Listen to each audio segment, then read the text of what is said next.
One of my gaming goals for 2024 is catching up on the ever popular Trails series, ahead of the upcoming English release of Trails Through Daybreak, currently scheduled for summer 2024 at the time of this video.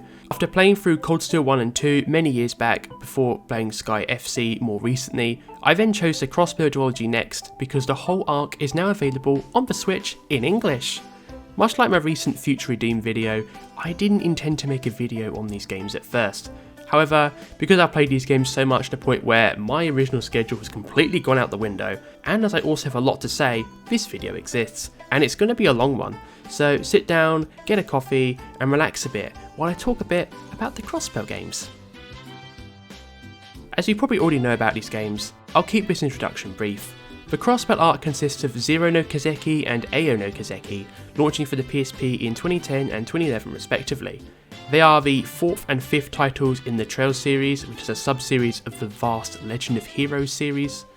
Due to the various circumstances relating to localising the Trails series, alongside text-heavy RPGs and visual novels in general, we only got these games officially in English in the 2020s. This was very unfortunate, as not only are the Crossbell games critical for fully understanding and appreciating the most recent Trails games, but they're also considered to be fantastic titles in their own right, and after playing both games to completion and rolling the credits, I firmly agree. Upon its original Japanese release, both Trails from Zero and Trails to Azure became immediately popular. These games soon got multiple ports, translations and re-releases by various third parties. There are the Joyoland PC ports for the Chinese market, the PS Vita Evolution ports by Shara Arni, the fan-translated enhanced PC ports by Geofront, the Kai re-releases by Falcom for the PS4, the Asian Switch-stroke PC ports by Clouded Leopard Entertainment, and finally the Switch-stroke PC ports by Nipponichi Software and PH3 for the West. This most recent version is arguably the best version, and was released in the West alongside a localised version of Falcom's Kai port for PS4. I'll come back to these version differences a bit more later. And fun little side note, there are fan translations for the Evolution versions of Zero and Azure as well. Zero's patch came out a couple of years ago, whereas Azure's only recently came out in December 2023. This version has exclusive content not featured in any other release, including an arranged soundtrack and exclusive quests. For the official Western release, which I played on a Switch, aka the best platform for JRPGs, NIS America partnered with the popular fan translation group Geofront, using their translation as a base for the official release. Zero field aside, this goodwill gesture was likely pivotal in financially justifying the cost of localising these older games. After all, these are PSP games with fan translations that have been widely available for many years now.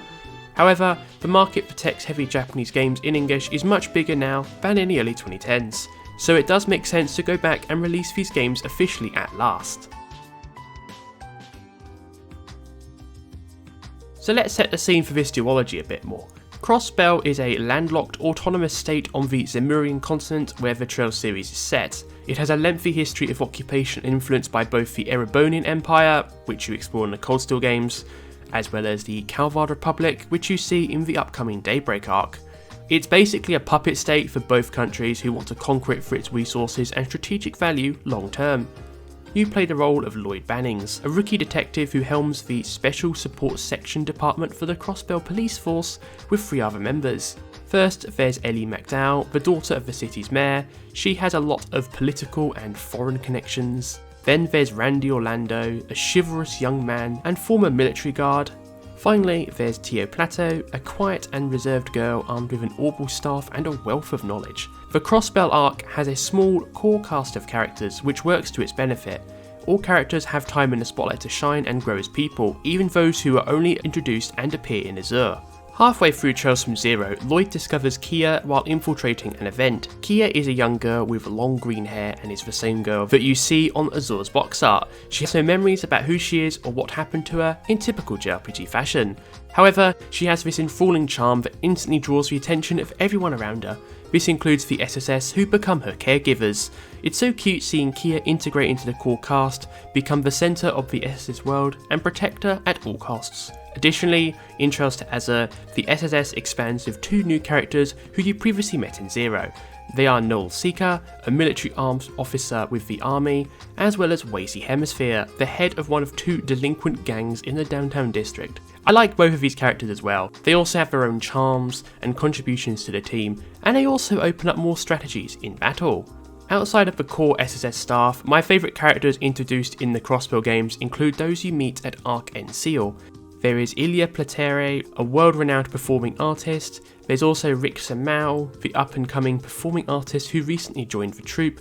And then finally, there's Sully Atreides, who joins the troupe following a side quest in the early chapters of Zero. There wasn't a single new character I disliked by the end of my time with both games. You can have bonding events with most characters within the core cast, which I did like a lot. You can increase bonding points with your teammates in multiple ways, including using combo crafts in battle, buying them new ornament covers, giving them gifts, and so much more. That said, you will need a guide to max out bonding points for everyone, not only for efficiency's sake, but also because it is possible to max out bonding points for all characters for one playthrough in Trails to Azure.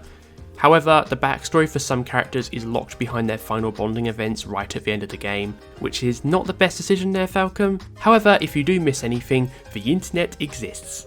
There are also some returning characters from the Sky trilogy, as well as some cameos added into the modern remasters based on later Cold Steel titles. Some of these are spoilers, so I won't touch on these now. However, I will say here that I reckon I would have enjoyed these sections even more had I been able to complete the Sky trilogy first. After all, that trilogy serves as the introductory title for those characters too. Speaking of introductory titles, Trails from Zero effectively serves as the introductory title to the state of Crossbell and its cast of characters. It builds the world and character development ahead of the more turbulent events in future titles such as Trails to Azure. It's a unique blend of slice of life mixed with playing detective because the SSS faces the uphill battle of gaining respect from the people of Crossbell. It's so much fun solving these various mysteries as you go along. The more answers you get right, the more detective points you earn when you fill in your final reports. There are a few inhabited places outside of Crossbell City. The metropolis is where you'll spend most of your time. You'll definitely want to, because Crossbell City features several districts and characters with their own identities. However, the other places outside of the city, like Almorica Village and St Ursula's Hospital, have unique charms and characters, and they're also worth visiting and learning about in depth. Of course, while Trails from Zero is a slow burn title, like very slow compared to other games, it does have a dramatic climax that is very satisfying, and I loved it a lot. And also, without going to spoilers yet, it does get extremely dark. That's not why these games are rated PEGI 18 though. That's due to the optional gambling minigames that don't require real money, which is how you should do gambling in games, by the way. Story wise, it's not too heavy, but when the box art says terrible secrets, that's no exaggeration. Of course, given this is an RPG, I'll need to touch on the gameplay.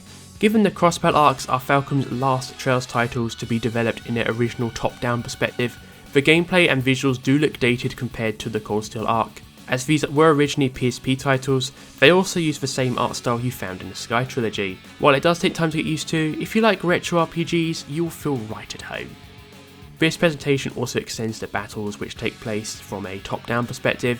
You have the usual arts and crafts unique to Trails, but there are a few new additions too. Although I say new, some of these features become series standards. One example is the burst system, which you can use in quote-unquote climactic moments in the game to do maximum damage. There's also Master Quartz, which gives the player added skills and stat bonuses the more you level those up. This is separate from the levelling up system for the characters themselves. A vital accessibility aid for gameplay that was first added in the Kai port but also brought to the Western Switch and PC ports by PH3 is the fast forward feature. This effectively makes the game so much quicker to complete should you desire it.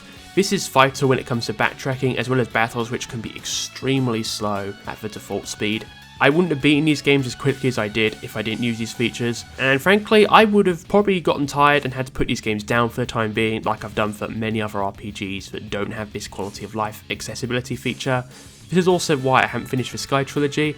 I took an extended break from the series after finishing Sky First Chapter, but I did watch all the story cutscenes at regular speed because the Trails story is amazing. Even without the fast forward feature, the gameplay is great. It's classic Trails and is perfect for engaging people as you progress through the story. There are many options to customise your characters for the challenging battles ahead. This is critical for the back end of Azure in particular because the bosses get very difficult. You must take the time to do all the side quests, even those marked as optional. They're not actually optional, they're compulsory, as well as bond with your teammates. This makes your cooperative skills with them even stronger. As I mentioned earlier, for the first half of Zero, the pacing is really slow. It's not as slow as, say, Sky First Chapter or Cold Steel 1 or even Cold Steel 3, but it is noticeably so.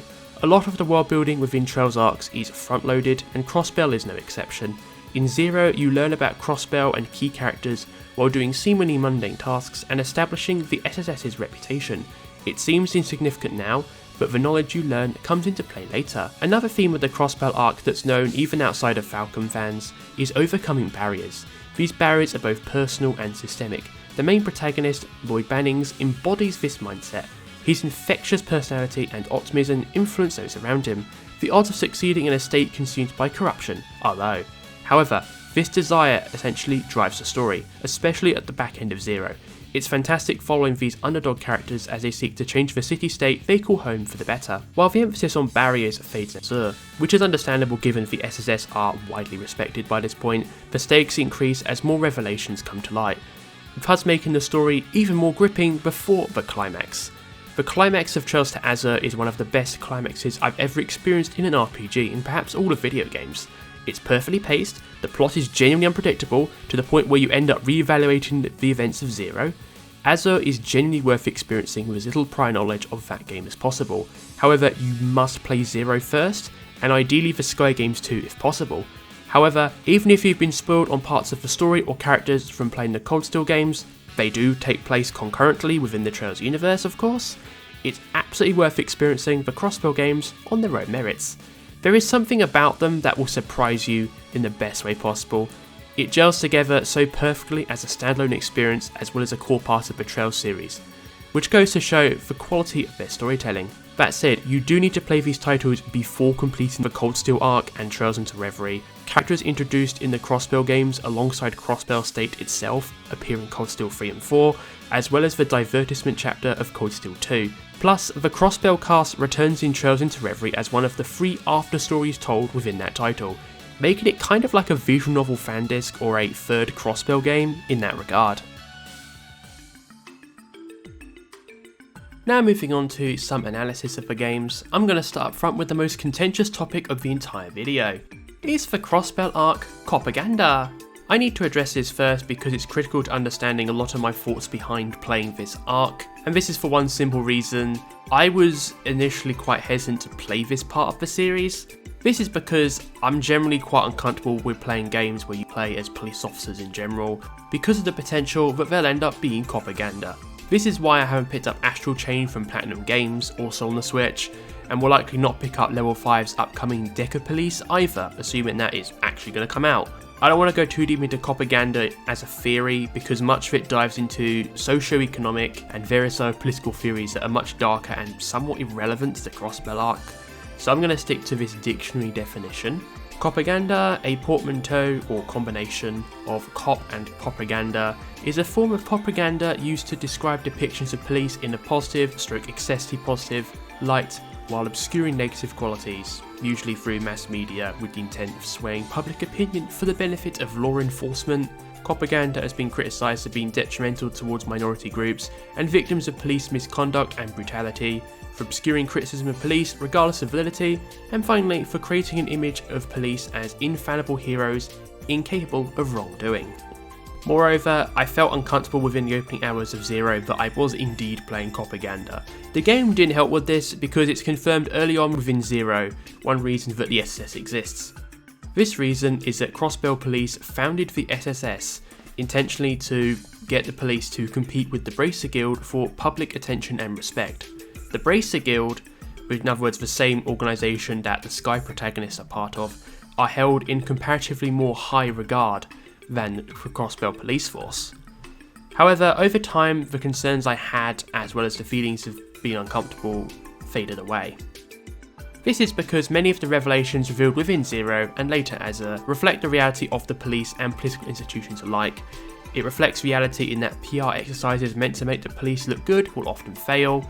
Additionally, these games reflect the reality that if a police officer does succeed in bringing about justice, it's because they do what they can to overcome severe adversity inside and outside of the system, even if it risks or even guarantees chaos and disorder in the future, which sums up the SSS perfectly. So no, the Crossbell arc is not Copaganda. On the surface it appears to be, especially if you don't know much about the Trails series or JRPGs, so it is reasonable to assume that, but when you really dig into it and play their games for yourself, it's not.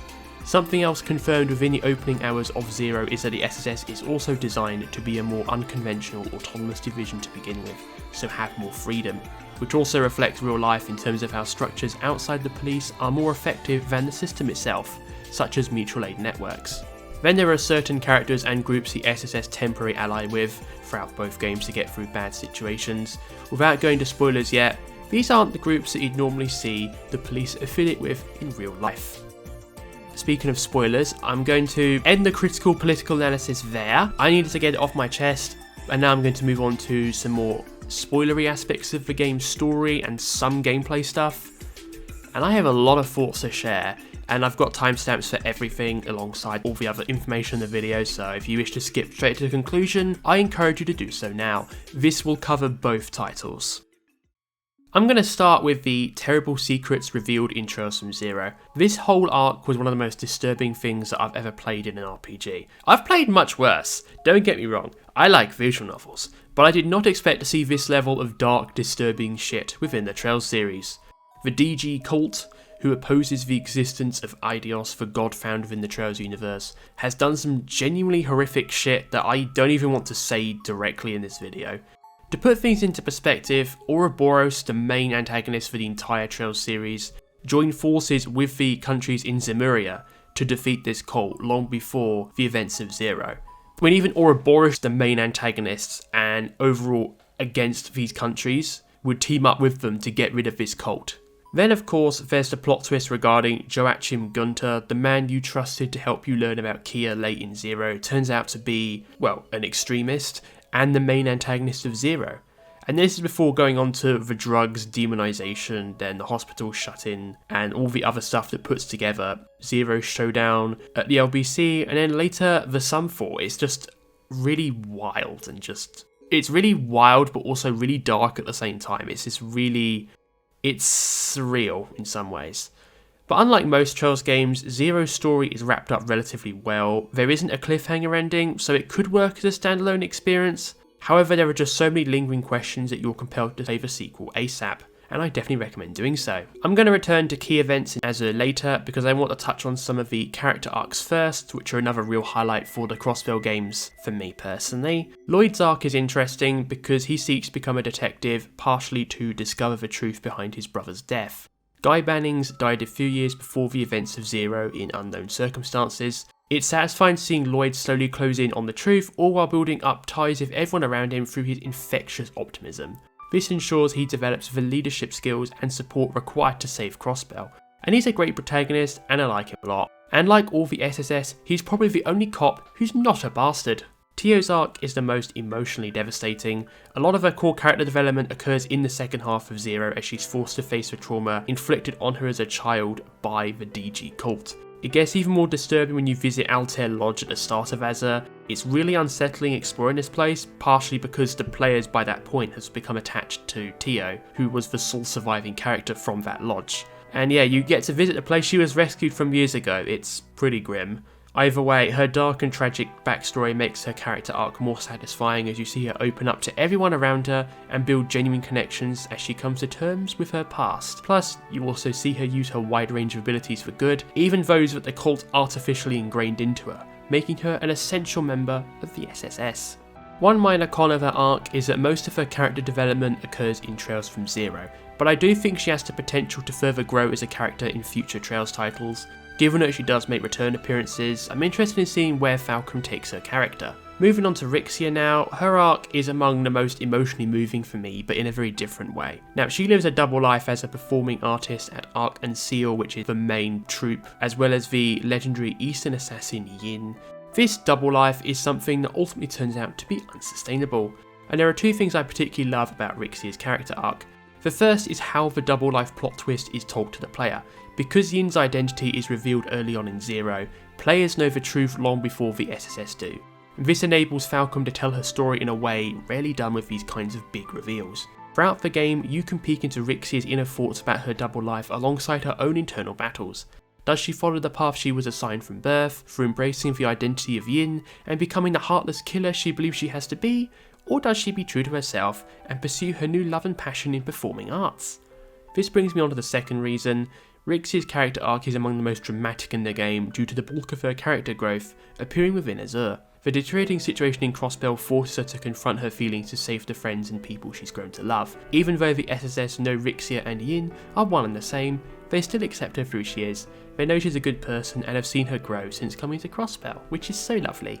There's also the redemption arc aspect of her story. Ironically, this also reinforces what I said earlier regarding Copaganda. After all, restorative justice, which allows people to connect with others around them, is much more effective than punitive justice, which further pushes and isolates people from human connection, which reinforces pre-existing issues. Additionally, Lloyd allowing a known assassin to join your party, or even collaborate with them temporarily twice, would not actually happen under a punitive system.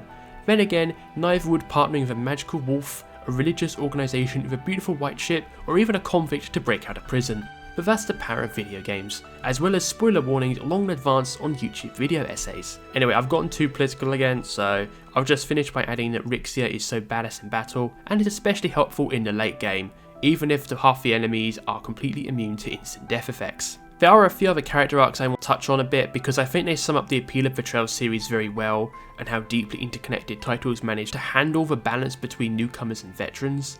One plot thread for the Trails series started in the Sky trilogy relates to Rene's backstory. Around halfway through Zero, the SSS resolves a family dilemma with Estelle, Joshua and Rene, and this is how the three of them reunite as a family by the end of Zero. I don't fully understand the connections here, but I imagine if you've played Sky, you'll understand. In many ways, playing Zero before Sky means you end up experiencing this particular subplot from the perspective of the SSS cast, who facilitated a family reunion and helped Rene understand her past, but did not know it at the time, and also made friends for life, which is more important than it seems at first. This serves two purposes. For newcomers, this subplot is well explained enough for newcomers to understand the gist of what's going on despite the confusion, whereas for veterans of the Sky arc, it'll be very satisfying to see this recurring chase from those games finally conclude as the trio reunites. Additionally, this further deepens the additional payoff you'll get when the three characters assist you in both Zero and Azure, and I look forward to fully understanding this subplot in the future.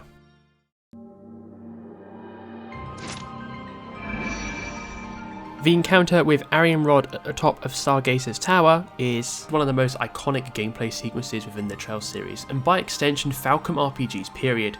Arianhrod is an interesting boss because of her personality, the context of the fight, as well as the structure of the fight itself. Her personality is regal and composed. She's a stark contrast to your typical knight.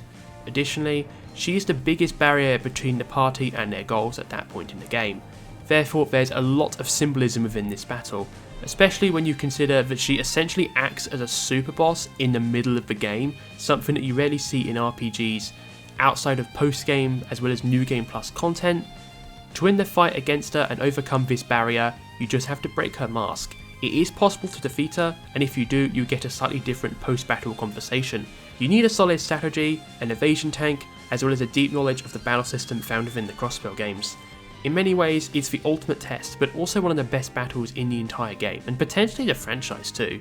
Plus, if she is too hard for you, you can lower the difficulty, so you can still experience the rest of the game. All the bosses after are still difficult, however, they're easy when compared to the Steel Maiden, and I really like her as a person as well. I already know she reappears in later games, as well as ultimately what happens to her, and I look forward to seeing how her arc plays out.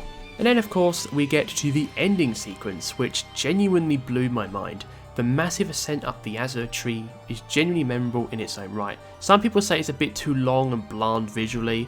It's long, but it's a good length. The 4 sanctums represent the psyche of 4 of the antagonists. They add some much needed variety to this dungeon, which I've seen some people compare to The Legend of Dragoon on the PS1. I haven't played that game, but it looks good. Not as if Sony will ever properly remaster it outside of PS Plus though. Plus, these sanctums tie up various plot points between the sub-antagonists and the party, and it's so satisfying. And of course, you get to the final boss. Not only is this when the SSS and the player alike finally discover Kia's true power, and how she already changed the SSS fates once, which explains the introduction scene at the start of the game. I was always thought there was something off about that introduction cutscene because of how Zero ends, and it's easy to forget about it. I love it when games have very minor, seemingly innocent scenes at the beginning of titles you're likely to forget about, but then become critical later on to fully understand the story. It's the kind of plot twist that really deepens my love and appreciation for certain games. Persona 4 Golden, another game where you also play detective, comes to mind. In Persona 4, a seemingly insignificant interaction early in that game also becomes critical to truly solve the mysteries of Inaba. Mother of Alternative, one of the most popular visual novels of all time, also springs to mind due to a plot twist that takes place right at the end of the story that puts everything else into perspective, including the original Mufflove Extra. Xenoblade Chronicles 3 Future Redeemed, another game I did a video on, also has a similar plot twist very high on the mind-blowing scale that I won't forget. Mind-blowing plot twists ensure a game sticks with you forever, and Trails to Azure joins that list. These revelations also put other things from the series' lore into question. Had Kia not helped the SSS, would Rene's backstory be different now? Would the Croix family pull off their epic plan to dominate the continent using Kia and the Azure Tree in this alternative timeline? Both Maribel and Dita are also interesting characters. Did not expect them to be the bad guys. If Falcom ever returns to this kind of time paradigm shift in future titles, there's so much potential to further build on it. And this is before mentioning the final boss sequence and subsequent events itself. Like, holy fuck, I have no words. Like, just wow, the feels, the tears, the feelings of emptiness, but also the feeling that the path the SSS chose is the right one. And if I was in their position, or in a similar position, I'd probably have made the same decision. Now I'm closing this video out, it's fitting to touch on the fan translation group Geofront's impact on the games. Their translation is used as a base for the official release, including the Trails to the Chest Part 2 story, a fan-made sequel to the story Brittany Avery added to Xyz's localization of Trails in the Sky III back in the 2010s, which is now canon, I suppose? There's also the chest messages from the Geofront fan translation team in the Azure Tree, expressing gratefulness they got to work on the game and similar things like that, which is a really nice touch. Additionally, once you complete Trails to Azure, a tribute for the head Geofront editor Daniel Scott Tijerina shows at the end of the credits. Scott sadly passed away several months before Azure's English release in the West, which really helped make this release even more special, as if it wasn't for Scott, Trails to Azure might never have gotten over the localization barrier. Rest in peace, Scott. As for the games themselves, I love them so much. I can't recommend them enough for fans of Japanese RPGs and video game stories, period. They are perfectly paced, feature many unique and memorable characters, and have an engaging battle system that will impact future games. Zero and Azure are among the best Falcom titles from the PSP era. Trails to Azure still holds up as one of the peaks of the Trails series even now, and is among Falcom's best titles, available on modern consoles in English. Even if you already know the story, whether from YouTube summaries or from playing the Geofront patches many years ago, these games are still must-plays, especially on Switch and PC. They are genuinely amazing, and I wish I could go back and experience them all over again, and I already miss these characters. I even feel an obligation to jump straight back in, which I very rarely feel for any video game, period. Maybe I'll return to these games someday in the future, who knows. I do want to try out the Evolution fan patch at some point, given that that version has exclusive content that will never get officially re-released in any other version. Regardless, I will remember these titles for many years to come. I will definitely also be recommending them in future videos as well. Although I'm now done with the Crossbell arc, my Legend of Heroes journey is not over. Far from it, actually. I can't wait to see these characters again, alongside all of the other Trails characters introduced throughout this saga and in the future, in another land. Hello, and thank you for getting to the end of another retrospective video. A 2-in-1 this time. I did not plan to make this retrospective video originally, however I'm very glad I did, as I think this video has turned out extremely well. As mentioned before, my planned video lineup has gone completely down the drain due to playing these games. However, I'm still on track to produce my next lengthy video retrospective, aiming for the end of February right now, so hopefully I'm able to meet that deadline I've set for myself. Stay tuned. I've also decided to jump ahead to Cold Steel 3 as a result. I wanted to see how the story of Crossbell finishes, as Crossbell features heavily in Cold Steel 3, 4 and Reverie. I am enjoying Cold Steel 3, by the way. Well, aside from a few major Sky spoilers in Cold Steel 3, which I did not expect. Maybe I should have gone back to second chapter and the third first, but that's the power of hindsight. I do want to play through all localized Trails games before Reverie though. Let me know if you're interested in more Trails videos down the line. I won't be making any for a while, but let me know anyway. Thank you so much for watching this video. Please like, comment, subscribe, share this video around if you liked it, and please consider becoming a channel member if you can afford to and want to do so. Thank you so much. Have a lovely day. Bye bye.